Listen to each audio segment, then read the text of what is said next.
como por ejemplo la edad, ya que hay determinadas patologías que se van a presentar a diferentes edades en los pacientes. Como por ejemplo, han debido escuchar el dolor que hay a nivel de lo que son las piernas o las rodillas en los infantes que están en crecimiento y se denomina comúnmente o vulgarmente se denomina el dolor de crecimiento, ¿no? A nivel de lo que son las rodillas. Tienen hermanitos, sobrinos, tal vez hijitos. Alguna vez van a presentar, sobre todo eso de los 4 años y después eso de los 7, 8 años, ¿no? Pero, por ejemplo, hay una enfermedad que se llama la osteocondritis, de lo que es la tuberosidad anterior de la tibia, o apofisitis por tracción de lo que es el tendón que se inserta aquí, que sería el tendón rotuliar. También se denomina enfermedad de Osgood-Schlatter. Entonces, característicamente los pacientes que son infantes, que están entrando ya a lo que es la preadolescencia, son los chicos que generalmente están constantemente jugando o haciendo entrenamientos de lo que es fútbol y empiezan a presentar dolor en las rodillas. Dolor, aumento de volumen y se les hace la valoración en la consulta y siempre tenemos que solicitar una radiografía. Y vemos muchas veces las apofisitis de tracción, muchas veces lo que es la tuberosidad anterior de la tibia que todavía no está unida, todavía son niños, empieza a traccionarse y empieza a separarse en los casos más severos. Entonces, esta patología es fundamental en los niños de edad más o menos de 12 a 15 años, ¿no? Tenemos otro que considerar también en los pacientes de la tercera edad, van a presentar por lo general lo que es la artrosis y característicamente a nivel de la mano vamos a ver estos nódulos, que son los nódulos de Heberden y de Bouchard, típicos de lo que es la artrosis, ¿ya? De acuerdo al sexo, sabemos que la osteoporosis va a afectar más a lo que son las pacientes femeninas, por tanto hay una mayor incidencia de lo que son las fracturas de cadera, ¿ya? En pacientes osteoporóticos y en pacientes de sexo femenino, tras una caída, siempre tenemos que solicitar placas radiográficas en 2 proyecciones, como han debido llevar ya en la primera teórica, me imagino. Si nosotros estamos sospechando una fractura en cadera del lado izquierdo, pues pediremos una AP de pelvis y una axial de la cadera del lado izquierdo, siempre en 2 proyecciones para poder valorar mejor, ¿cierto? De acuerdo a la profesión, esto es una moladora, ¿no? Entonces nosotros generalmente vemos pacientes que trabajan ya sea con fierro, que trabajan con madera, carpinteros, que van a sufrir este tipo de lesiones, ¿no? No siempre todos los dedos, pero 1 o 2 dedos pueden sufrir amputación. Entonces, de acuerdo a la profesión, también vamos a tener ciertas patologías, ¿no? En la práctica deportiva habitual pueden presentarse fracturas, esguinces, distensiones musculares o desgarros musculares y sobre todo lo que es muy frecuente en el fútbol es la lesión del ligamento cruzado anterior, que después seguramente vamos a poder ver. En cuanto a los antecedentes personales y familiares, por ejemplo, la displasia de desarrollo de la cadera es algo fundamental que nosotros cuando estamos haciendo la valoración de los niños en la consulta externa, todo niño a partir de los 3 meses de edad tiene que hacer una radiografía anteroposterior de pelvis para poder valorar los ángulos de la cadera que van a ver seguramente en una teoría. Pero nosotros en la anamnesis tenemos que preguntar a la mamá o al acompañante o al papá con el que va a venir si hay problemas de cadera en la familia, si hay hermanitos mayores que han tenido que usar arnés o posiblemente los papás también. Muchas veces nos refieren que han tenido diagnóstico de displasia de cadera, inclusive les han puesto yesos o cirugías. Entonces hay antecedentes familiares importantes de acuerdo a ciertas patologías. Después el paciente generalmente va a venir por 3 causas. Va a venir a traumatología ya sea por dolor, por deformidad o porque hay una alteración funcional, ¿no? Entonces nosotros tenemos que preguntar qué es lo que ha pasado, de cómo le está oliendo, si se ha caído, ha hecho algún esfuerzo, estaba jugando fútbol, ha corrido y ha presentado dolor, digamos, directamente en el talón, cuándo ha sido esto y en qué circunstancia, ¿no? Vamos a hablar un poquito sobre el dolor. De acuerdo a la Asociación Internacional para el Estudio del Dolor, se define como una experiencia sensorial y emocional desagradable, ¿no? Que está asociada a una lesión real o potencial de los tejidos, ¿no? Entonces, nosotros tenemos que estudiar en lo que es el dolor, la cronología, etiología, localización y la fisiopatología. De acuerdo a la cronología, vamos a tener un dolor agudo, obviamente cuando un paciente va a sufrir directamente una lesión, una caída, un golpe, lo que sea. Y vamos a denominar un dolor crónico cuando el paciente ha tenido el dolor durante 3 a 6 meses. Esto puede ser a pesar de que el paciente haya estado recibiendo tratamiento durante este periodo, a continuar con dolor. Por ejemplo, las lesiones del manguito rotador, ya sea con tendinitis, tendinosis o rupturas parciales o completas, generalmente el paciente viene y nos dice, ¿desde cuándo le está doliendo? Le decimos, ya es tiempo, ¿cuánto es tiempo? Ya pues será medio año, ya son 4 meses, entonces estamos hablando ya de un dolor crónico, ¿cierto? En cuanto a la etiología, el dolor puede ser degenerativo, como vemos en la artrosis. Obviamente, aquí estamos viendo el cartílago normal y en la artrosis va a haber una degeneración, una pérdida del cartílago, va a haber destrucción en todas las fibras, ya va a haber, como va a haber destrucción, hay exposición del hueso subcondral y eso pues va a generar dolor.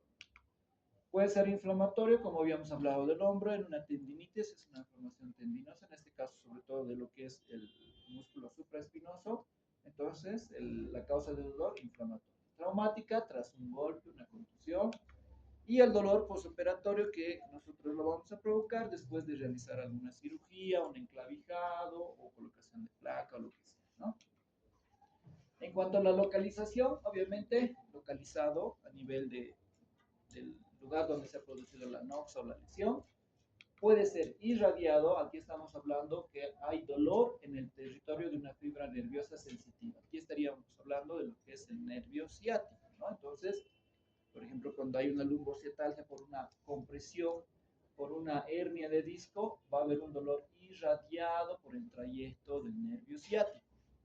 Y el dolor va a ser referido cuando es un recuerdo embriológico de la metámera, perdón. No hay una lesión neural, ¿ya? Entonces, por ejemplo, pacientes que pueden tener un infarto de miocardio, alteración del corazón, van a tener un dolor referido a la cara interna del brazo y al quinto dedo, ¿no? Entonces, si nosotros sentimos eso o el paciente nos indica eso, podemos estar hablando de que el paciente está haciendo una isquemia aguda de miocardio, ¿ya? En cuanto a la fisiopatología, ustedes ya dominan esto seguramente, el dolor va a ser nociceptivo o neuropático, ¿no? Actualmente, hace 2 años ha salido el concepto de nociespático, ¿no? Pero no vamos a llevar aquí, solamente vamos a considerar nociceptivo, que hay activación de las neuronas, obviamente por un estímulo doloroso, el paciente se pincha, sufre una lesión y por la vía de la médula va a subir a sus centros superiores y se va a presentar. Y el neuropático, hay una alteración en el procesamiento de las señales nerviosas, ya sea en el sistema nervioso central o periférico, o hay lesión de estos sistemas, ¿no? Entonces tenemos esos dos tipos de dolores que son importantes en traumatología, ¿ya? En el dolor neuropático vamos a tener, por ejemplo, ardor, hormigueo, descargas eléctricas, todo eso, ¿ya? Entonces, prácticamente las diferencias entre el nociceptivo y neuropático en la etiología o en la etiopatogenia hay una noxa, ¿no es cierto?, que va a desencadenar el dolor. En el neuropático hay una alteración en el procesamiento de las señales. Los déficits sensitivos aquí son infrecuentes, ¿no? Mientras que en el neuropático ya habíamos visto, hay sensación de hormigueo, hay parestesias, disestesias, todo eso. La intensidad del dolor en el nociceptivo es acorde con la intensidad del estímulo. Qué tan fuerte le vamos a golpear, pues más le va a doler. En cambio, en el neuropático es diferente. Puede ser un golpe, una caída, digamos, de una paciente que se cae y cae apoyando lo que es la mano en extensión y puede sufrir una lesión a nivel del antebrazo distal, una fractura de radio distal. Entonces nosotros característicamente vamos a colocar una férula de yeso y darle tratamiento analgésico, ¿no? Con eso, teóricamente, con unos 3 a 5 días de analgésicos más inmovilización, el paciente ya va a disminuir el dolor o prácticamente nos va a decir ya no me duele y ya no se va a querer operar. Pero cuando el paciente todos los pacientes generalmente pasa eso. Pero si tenemos un paciente que viene y nos dice, me está doliendo más, siento como que hormigueo, siento frío o siento calor, entonces estamos frente a un dolor neuropático. Ha sufrido la misma noxa, la misma lesión que todos, pero está respondiendo de diferente manera. Ya eso es básicamente lo principal. ¿Sí? En cuanto a la deformidad, tenemos que determinar el momento cuando ha aparecido esta deformidad. Puede ser congénita, por ejemplo, en un pie sambo, un pie equinobaro o pie bot, que van a ver también después en las teóricas. El paciente nace con eso. Puede ser una escoliosis juvenil, que en los pacientes se va, a medida que va desarrollando el paciente, la escoliosis va a ir aumentando.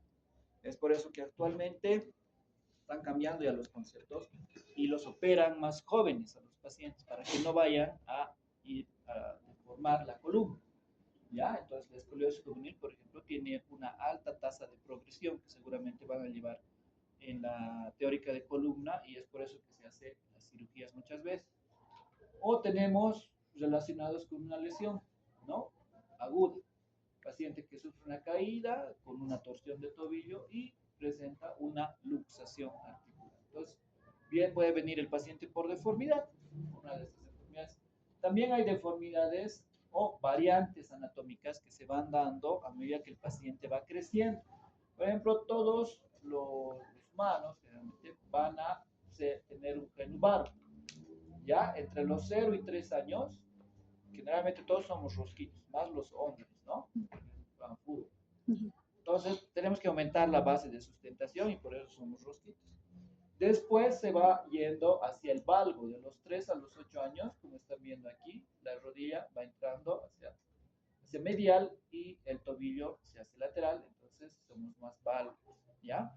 Y posteriormente eso ya se corrige, ¿ya? Eso alrededor de los 9 a 10 años ya tiene que haber una corrección y todos generalmente tenemos cierto grado de valgo, ¿ya? Puede haber también deformidad por una tumefacción, un derrame articular a nivel de la rodilla o un hematoma, ¿ya?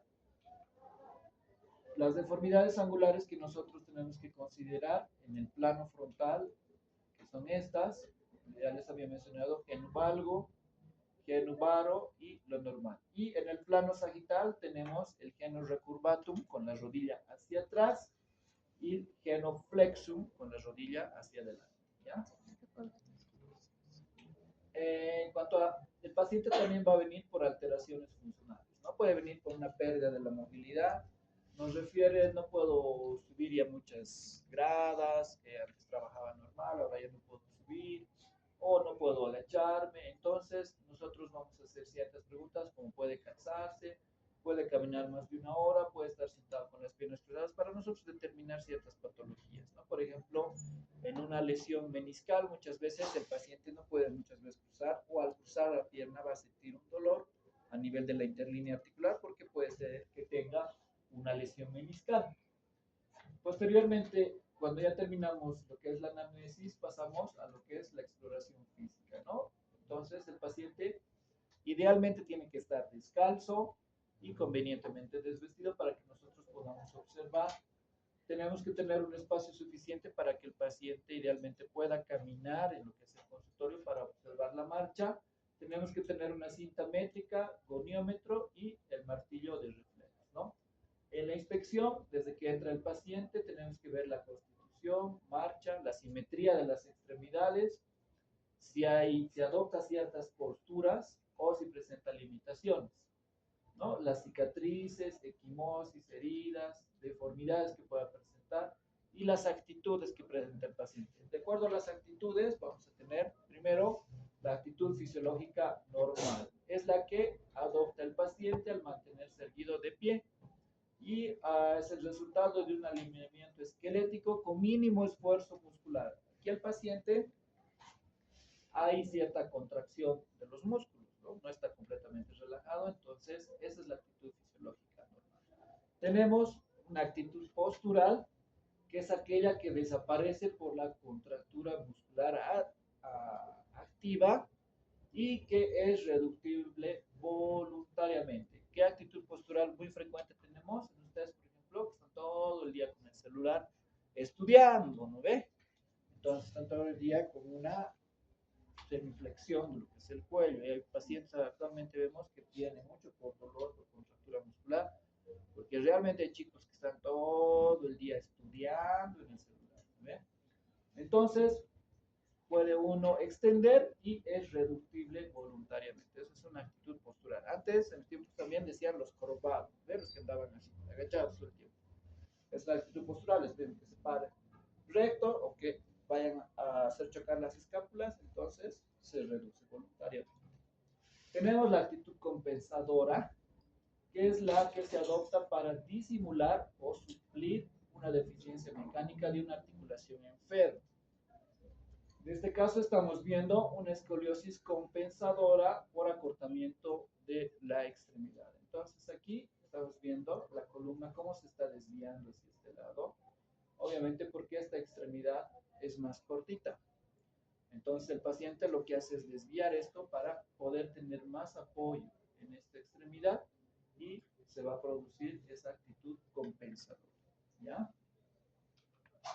Tenemos la actitud antálgica, que esta se debe a la contractura muscular por espasmo doloroso protector. ¿Qué pasa? Este paciente sufre una caída, una fractura de húmero proximal. Entonces va a presentar una actitud antálgica porque una vez que se ha roto el hueso, que se ha fracturado, ¿qué es lo que pasa? El cerebro envía señales, les indica a los músculos, hay un hueso que está roto ahí, así que hay que contraerse para inmovilizar. O sea, el cuerpo es bien sabio, ¿no? La naturaleza es sabia. Entonces, lo que pasa, el hueso no puede estar volando ahí porque el hueso cuando se rompe es bien finito, corta, ¿no? Entonces, tenemos que movilizar. ¿Qué hace el cuerpo? Se protege y hace que se contraigan los músculos. Hay contracción, hay un espasmo, pero toda contracción muscular, no sé si les ha dado calambre alguna vez, aunque ustedes son jóvenes, no creo que les haya dado calambre. Ya cuando tienes más edad, ya es actividad deportiva que hacías cuando eres joven, pero ya no eres tan joven, te da calambres, ¿no? Sobre todo aquí en la pantorrilla. Entonces se contrae el músculo y esos calambres son terriblemente dolorosos. Entonces pasa lo mismo con las fracturas. Por eso viene el paciente, por eso refiere dolor. ¿Ya? Pero esto es un espasmo protector. Entonces se contrae el músculo y hace que se inmovilice ahí la fractura. Obviamente eso es temporal, ¿no? Entonces el paciente, típicamente cuando hay una fractura de húmero proximal, ¿qué va a hacer? Como está ahí contraído, va a hacer aducción, rotación interna y pronación, como están viendo, y se va a sujetar con el ¿ya? Entonces esa es una actitud antálgica. Y tenemos la actitud estructural. En esta está debido a una alteración orgánica de los elementos osteoarticulares. No hay una deformidad ósea consolidada. Generalmente son estos pacientes que tienen, por ejemplo, artrogriposis, tienen ya una alteración neurológica de motoneurona alta y hay una contractura a nivel de lo que son las articulaciones y se va a estructurar esto, ¿no? Esto ya no es reductible. El tratamiento generalmente es con cirugías, hacíamos nosotros las tenotomías que se llamaban, pero actualmente se está utilizando lo que es el Botox. Eso tal vez van a llevar más en la parte de infantil con sus doctores, los que hacen infantil sobre todo. Posteriormente pasamos a lo que es la palpación, ¿no? Aquí tenemos que ver, sobre todo, si hay derrames a nivel de las articulaciones, edema, inflamación, ver la temperatura es importante para ver si hay si está ahí una buena circulación. Las zonas dolorosas, valorar la continuidad de las estructuras óseas, musculares o tendinosas. Por ejemplo, a nivel de lo que es el tendón de Aquiles, tenemos el signo del hachazo o el signo de la oquedad. Ustedes palpan para tocar claramente cómo es su tendón de Aquiles que se está insertando en el calcáneo. Pero cuando se rompe este tendón, tocas y hay un huequito. Entonces, la palpación es importante. Los pulsos, obviamente, y los reflejos, ¿no? Pasamos luego a lo que es la longitud aparente y la longitud real. Tenemos que hacer la longitud real, sobre todo, el miembro superior, del acromión a lo que es al epicóndilo lateral y del epicóndilo lateral a lo que es la estiloides del radio, ¿no? Y en el miembro inferior, de la espina ilíaca anterosuperior hasta el malleolo medial, ¿no? Después pasamos a la movilización. Vamos a valorar movilidad activa, pasiva. Primero tenemos la movilidad activa. Tenemos que ver, explorar con nuestro elemento que es el goniómetro, ¿no? Tenemos que ver los arcos de movimiento y tenemos que valorar desde una posición neutra de 0 grados, ver cuánto flexiona el paciente, cuánto extiende el paciente. Obviamente tenemos que hacerlo comparativamente. Y aquí en la movilidad activa también tenemos que valorar lo que es la contracción muscular. Para eso tenemos la escala muscular de Daniels, para valorar la parte muscular. Tenemos los 5 grados, el 0, ausencia de contracción, no hay nada, o sea, al paciente le pedimos que mueva, estamos sobre la camilla, digamos, no hay absolutamente nada. En el grado 1 contrae el músculo, pero no hay movimiento. En el grado 2 puede mover el paciente sobre la camilla, digamos, pero no puede vencer la gravedad. En el 3 va a vencer la gravedad, ya, pero no vence ninguna resistencia. En el 4 ya va a poder vencer ciertas resistencias. Nosotros apoyamos la mano y va a poder vencer ciertas resistencias. Y en el 5 ya nosotros tenemos actualmente una escala muscular 5, ¿no? Podemos vencer una buena resistencia, creo que la mayoría. Ah, pasamos a lo que es la rigidez articular. Si el paciente no presenta movilidad activa, entonces estamos hablando de lo que es una rigidez.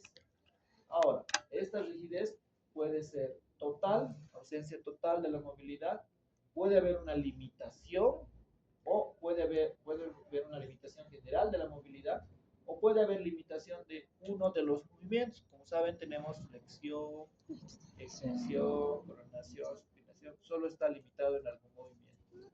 Entonces, a la ausencia total de la movilidad la vamos a conocer como anquilosis cuando es de forma espontánea y patológica. Por ejemplo, en la tuberculosis osteoarticular hay destrucción de lo que es toda la articulación, ¿ya? Entonces, muchas veces lo que pasaba es que esto empezaba ahí a anquilosarse. Han debido escuchar ese término, ¿no ven? Los políticos están anquilosados, o sea, que no se mueven, ¿ya? Entonces, es de forma espontánea, el médico no hace nada.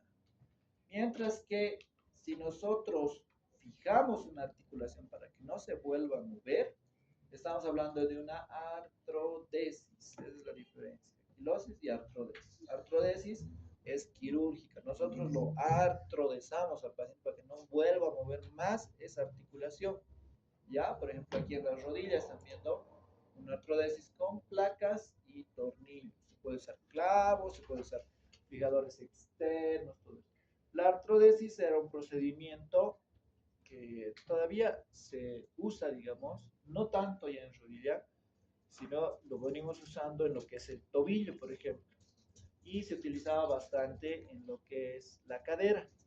Cuando un paciente tiene artrosis de cadera, como han visto, dolor de tipo degenerativo, está destruida la articulación, entonces el paciente cada que camina, cada que da un paso, le duele, porque está, para que entiendan, está chocando hueso con hueso, la cabeza del fémur con el acetábulo. Entonces, si le duele por el movimiento, antes decían que hay que hacer, pues hay que quitarle el movimiento, ¿no? Y lo artrodesamos. A mí todavía de residente me ha tocado sacar las famosas placas Cobra, que eran unas placas largas que venían desde aquí, digamos, desde el tercio medio del fémur, hasta la parte de la cadera, llegando hacia lo que es el ilio y todo lleno de tornillos. Entonces el paciente ya no movía, ya no tenía movimientos de flexo, extensión en la cadera y podía apoyar y ya no tenía dolor. Ese era un tratamiento que se realizaba antiguamente.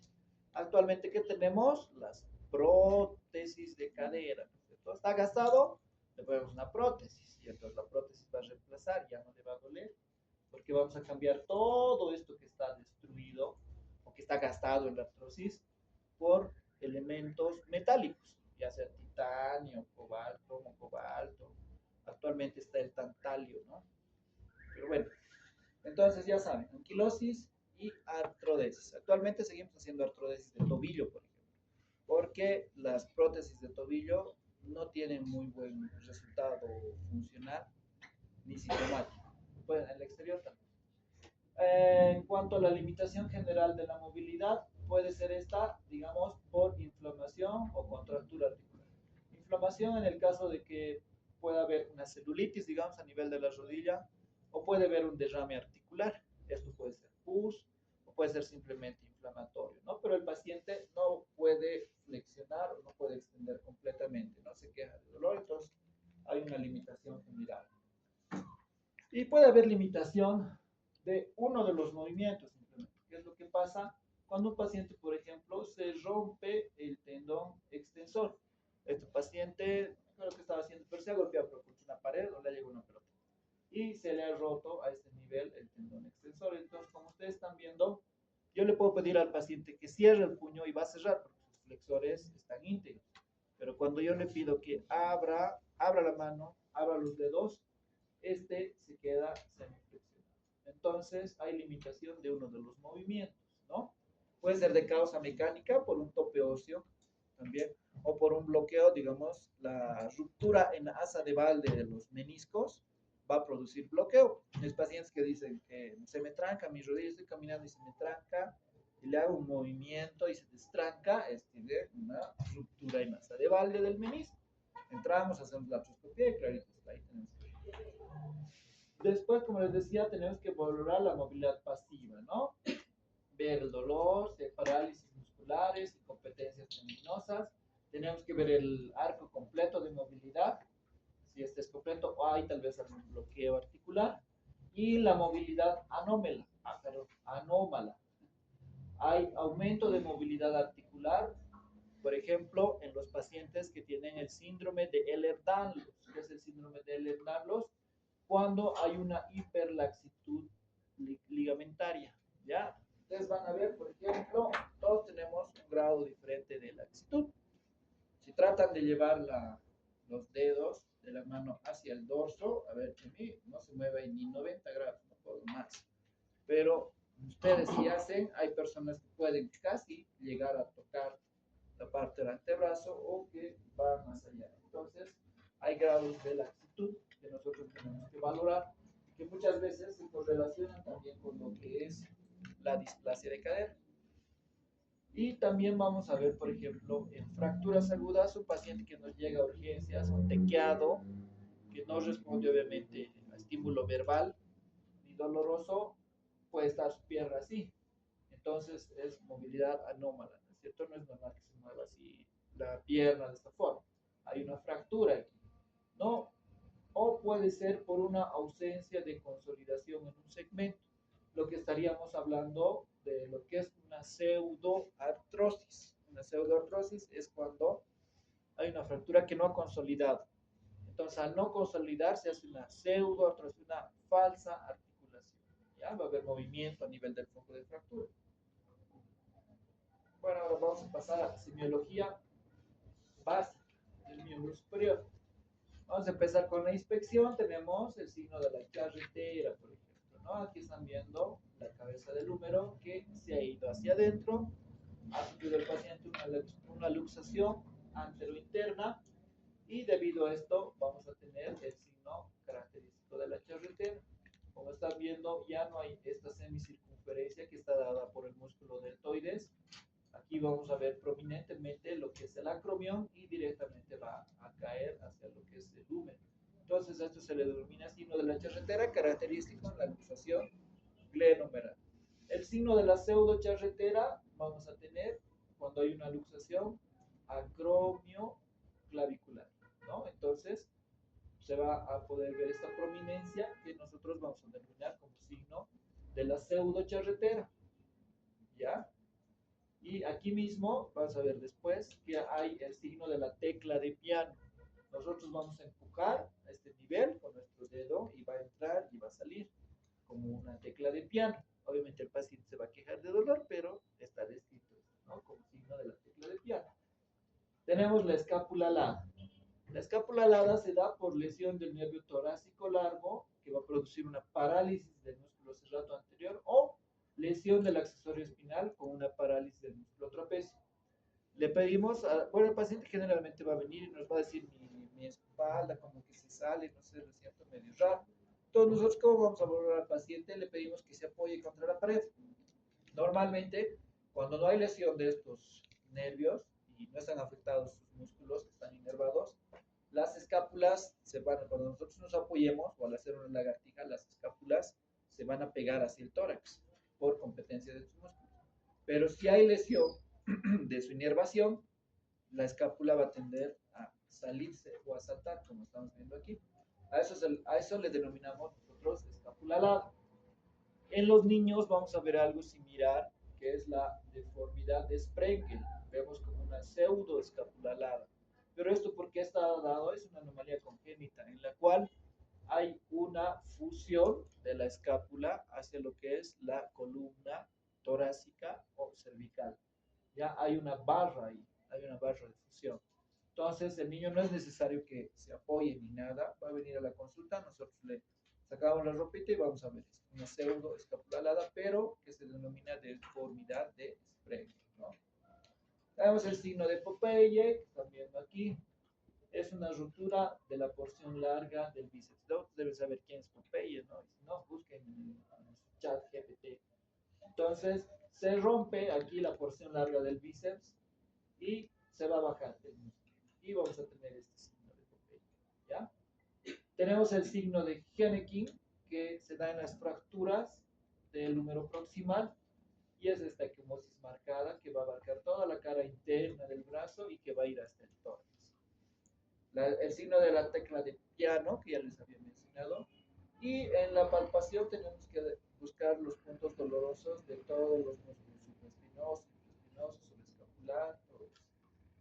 Los movimientos que ustedes ya conocen, obviamente por anatomía, aducción, abducción, la circunducción, la rotación interna y la rotación externa.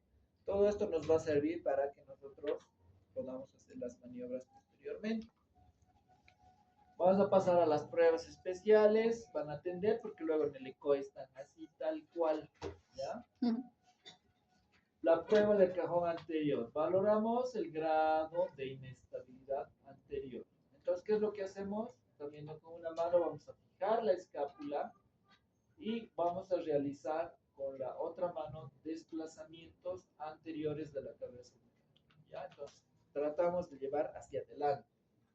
Es positivo si hay desplazamiento anterior y puede haber hasta un chasquido o el paciente puede referirnos dolor. Esto obviamente es comparativo, ¿ya?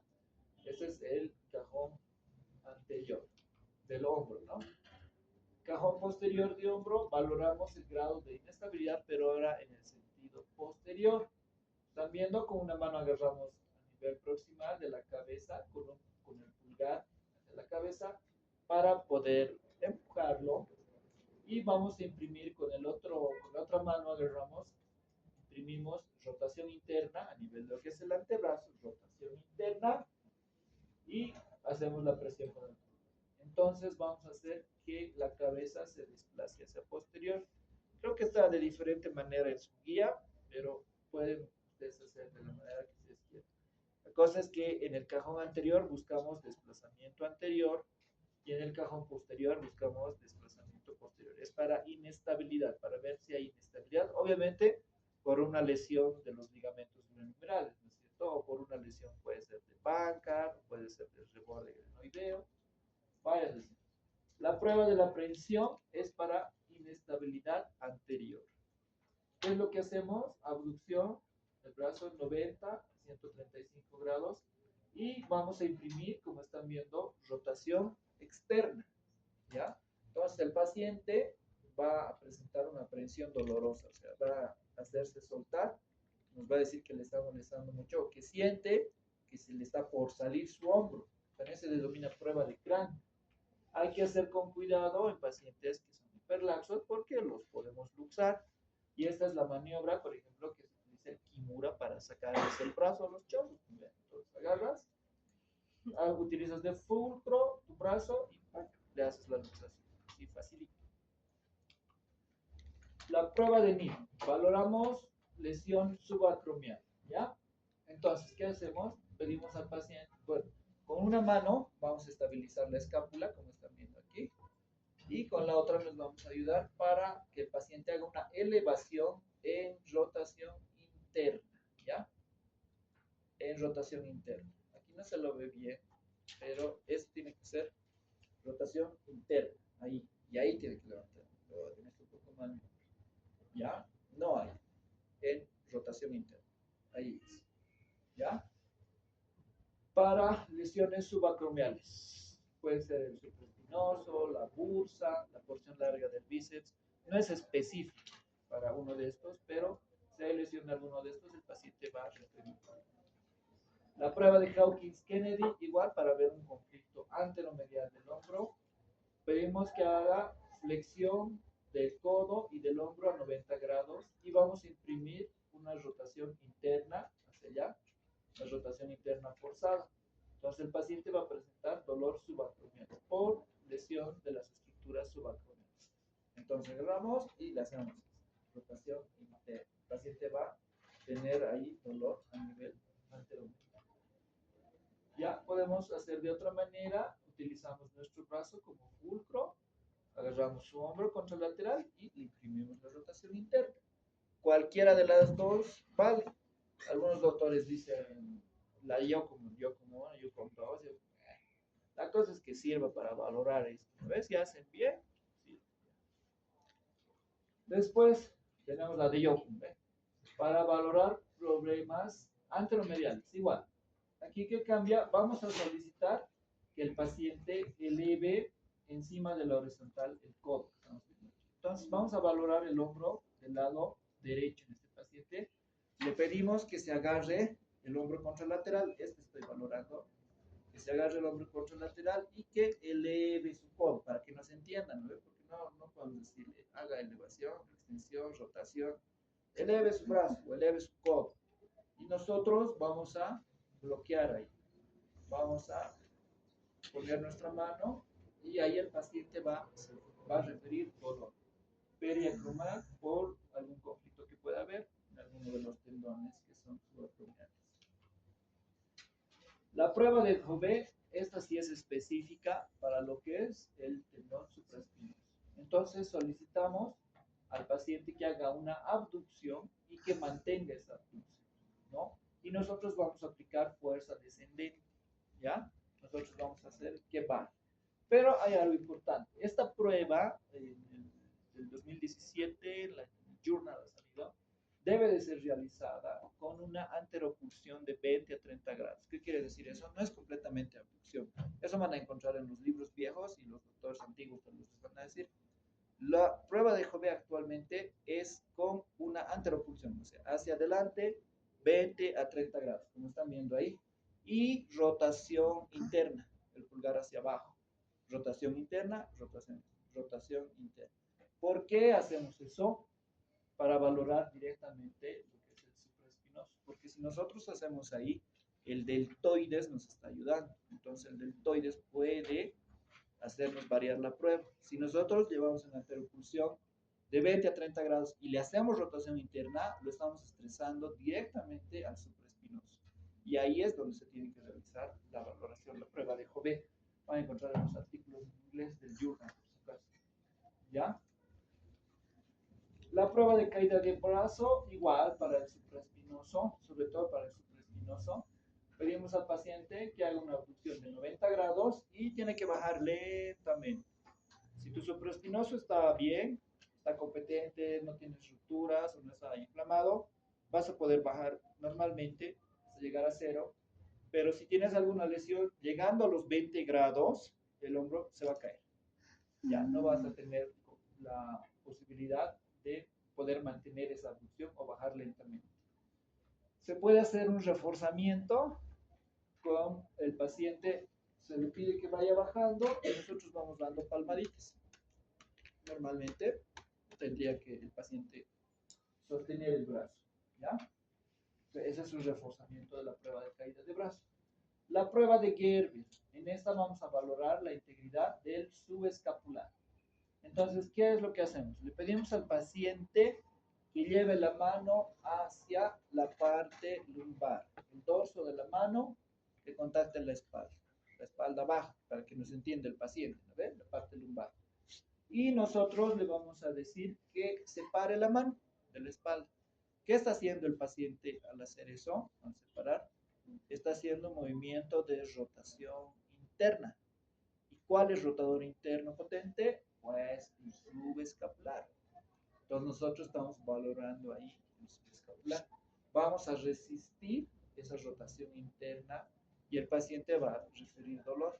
Entonces eso quiere decir que estamos frente a una lesión posible de lo que es el subescapular. Estas pruebas antes se hacían así constantemente, se las tenía que realizar de forma adecuada porque creo que ni ecografía había antes, que actualmente ya tenemos todo tipo de ecografías, ¿no? Tenemos la prueba de Paté para valorar patología del tendón infraespinoso y del redondo menor, ¿no? Entonces, ¿qué estamos valorando ahí? Estos dos músculos que son rotadores externos.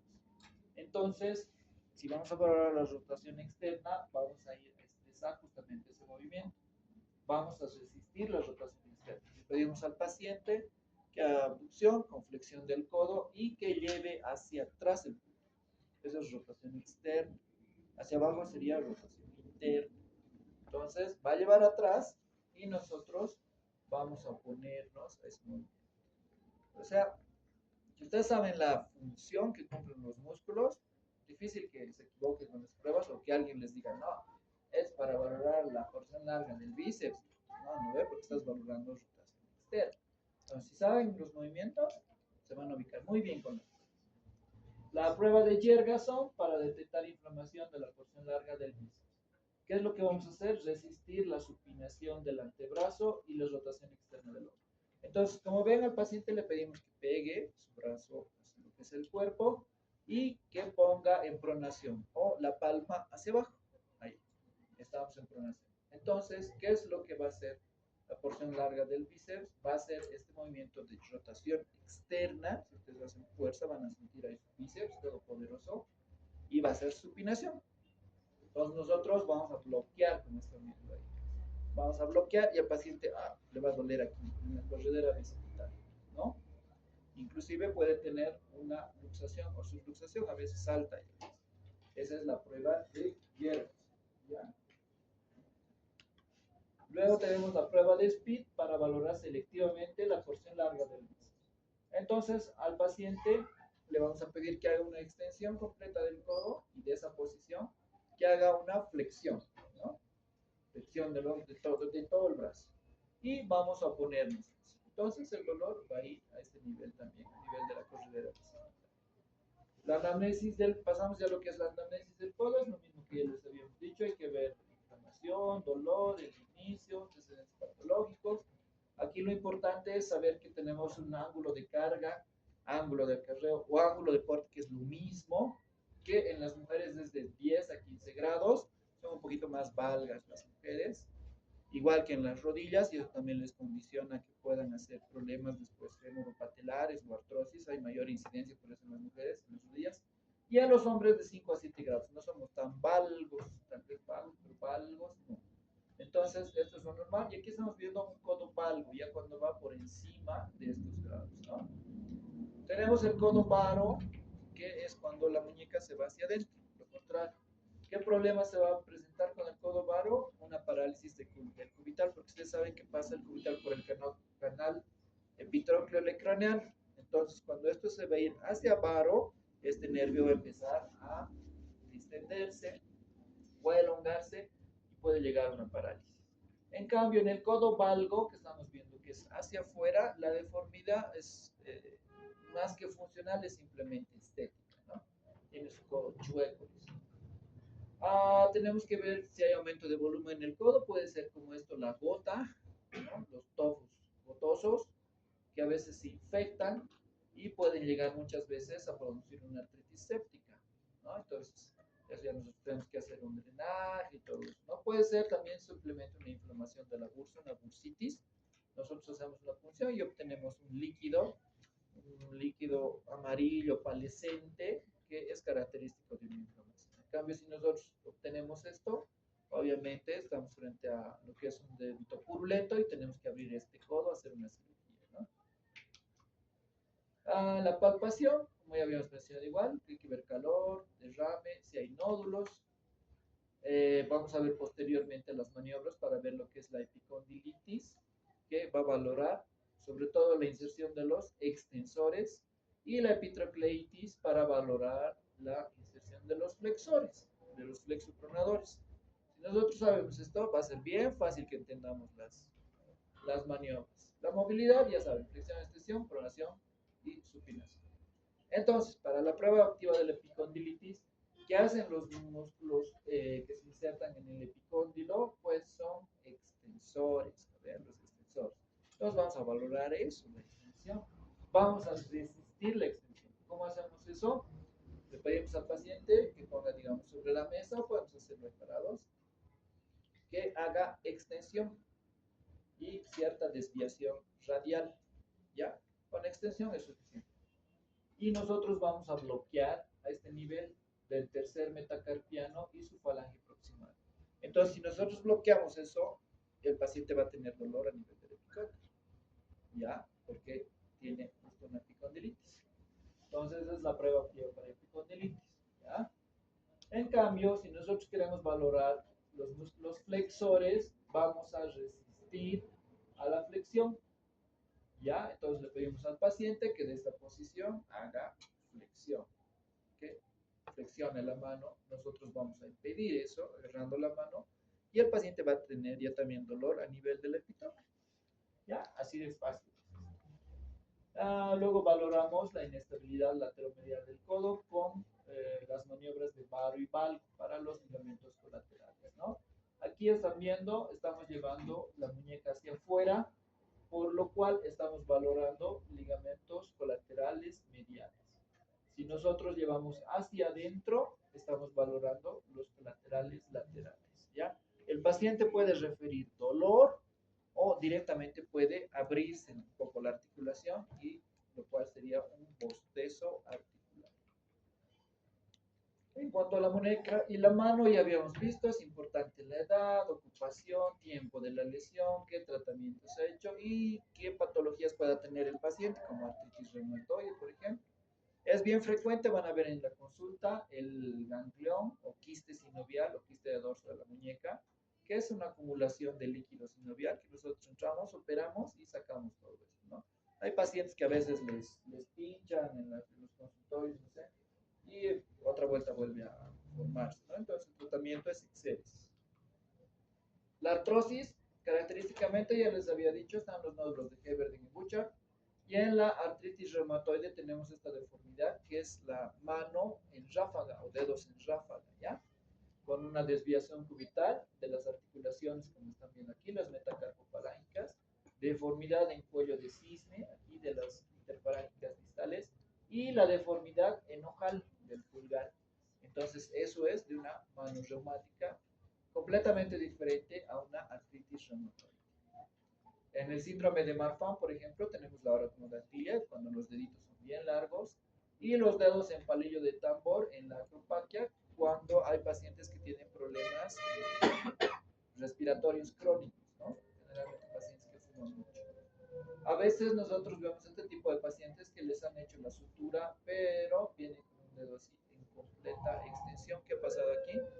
No hay flexión de los dedos, entonces hay una lesión del tendón flexor, ¿no? Hay zonas, las 5 zonas que tenemos de los tendones flexores. La zona 2 es la zona más conflictiva, por eso se le llama tierra de nadie o zona de nadie, porque aquí los tendones no es que sea difícil reparar, uno repara y tienen tendencia a la adherencia, tienen tendencia a adherirse y el resultado es malo. Entonces, si tienen un paciente que tenga lesión aquí y son médicos generales, mándelo al traumatólogo y que él se encargue, que tenga los problemas legales correspondientes. Tenemos la enfermedad de Dupuytren. ¿Qué es la enfermedad de Dupuytren? Es el engrosamiento de la capa superficial de la polioneurosis palmar, de las fibras longitudinales. Tiene 4 grados. Empieza por un nodulito, hay un nódulo aquí que sale generalmente a nivel del cuarto dedo, a nivel del metatarsiano, y ese nódulo empieza a crecer y pasa a formarse como cuerdas. Va al cuarto dedo, al quinto, al tercero, y se forma como esto y se empieza a cerrar la mano, como si hubiera tenido el paciente una quemadura y tuviera ahí cicatrices o bridas. El dedo en martillo, como les había mostrado del otro paciente, por una ruptura de tendón extensor, ¿no? Las tumoraciones tenemos que ver, como les había mencionado, nodulaciones, engrosamientos, y vamos a ver ahora las pruebas de muñeca. Tenemos la prueba de Durkheim para valorar una neuropatía del nervio mediano. Entonces hacemos presión directa a nivel de lo que es el nervio mediano, ya, para saber el nervio mediano topográficamente pasa entre lo que es el palmar mayor y el palmar menor. Ahí es donde tienen que apretar con fuerza y ahí va a presentar el paciente ese hormigueo. La prueba de la arruga, que valora la pérdida de sensibilidad de los dedos. En un vasito ponemos agua, unos 45 grados, y tenemos que pedir al paciente que sumerja por 10 minutos. Normalmente, ¿qué es lo que va a pasar? Se va a arrugar, ¿no ve? Como de los viejitos, como cuando decían, ya estoy viejito. Y nos salíamos del agua, ¿no ve? Pero, ¿qué pasa? No, en los pacientes sigue la piel tersa, y eso es porque hay una lesión neurológica, ¿ya? Nos sirve generalmente en los primeros meses. O sea, si nosotros sospechamos que el paciente tiene una lesión, ya sea sensitiva y motora, entonces tenemos que utilizar ese tipo de pruebas. La tecla de piano, que también hemos visto en el hombro, aquí nos va a servir para valorar la inestabilidad radiocubital distal. Entonces, ¿qué hacemos? Va a venir el paciente con la aposis estiloides del cúbito, la cabeza del cúbito más prominente en relación al otro lado. Entonces, nosotros vamos a apretar este nivel y va a descender. Obviamente, el paciente va a presentar además dolor. No hay hipermovilidad y dolor. Entonces, hay una inestabilidad radiocubital. La prueba de Fallen nos sirve para valorar el nervio mediano. Le pedimos al paciente, como están viendo, que haga una flexión palmar durante 1 minuto. Entonces, el paciente va a presentar parestesias en el territorio del nervio mediano. Y estamos frente a lo que se llama síndrome del túnel del carpo. La prueba de Filkenstein para valorar tendinovitis del abductor largo y el extensor corto del pulgar. ¿No? Son los pacientes que tienen dolor en el borde radial de lo que es la muñeca. Entonces, ¿qué es lo que hacemos? Le pedimos al paciente que el dedo gordo meta en la palma y cierre con los deditos. Y nosotros vamos a hacer una cubitalización, una desviación cubital, y vamos a estirar ahí los tendones. Entonces el paciente va a presentar dolor. Y eso es positivo para el síndrome de Kerr-Barr. Tenemos el signo de Fromen, que nos ayuda a valorar el nervio cubital. ¿Qué es lo que hacemos? Le pedimos al paciente que agarre una hojita y nosotros tenemos que jalar esa hoja. Jalamos la hoja y el paciente normalmente debería agarrar aquí. Como están viendo, va a agarrar ahí normal la hoja. ¿Por qué? Porque la rama motora del nervio cubital va a terminar a nivel del aductor del pulgar. Entonces va a ser competente. Si el paciente hace esto, si flexiona ahí, quiere decir, para agarrar la hoja, quiere decir que tiene una parálisis del aductor del pulgar por una lesión del nervio cubital. Entonces, así valoramos el nervio cubital. ¿Y cómo valoramos por último el nervio mediano y radial? Con la maniobra del OK. Porque el mediano va a inervar el flexor del primer y segundo dedo, o sea, este redondito. Tiene que ser así, tu mediano está bien. Si haces esto, está bien tu mediano. ¿Y cómo ves que el radial está bien? Extensión de los dedos y extensión de la muñeca. Entonces ahí quiere decir que está bien. Si hace esto el paciente, quiere decir que tiene una lesión del nervio mediano. No puede abrir, ¿no? O si está caída la mano, es una lesión del nervio radial. Y bueno, eso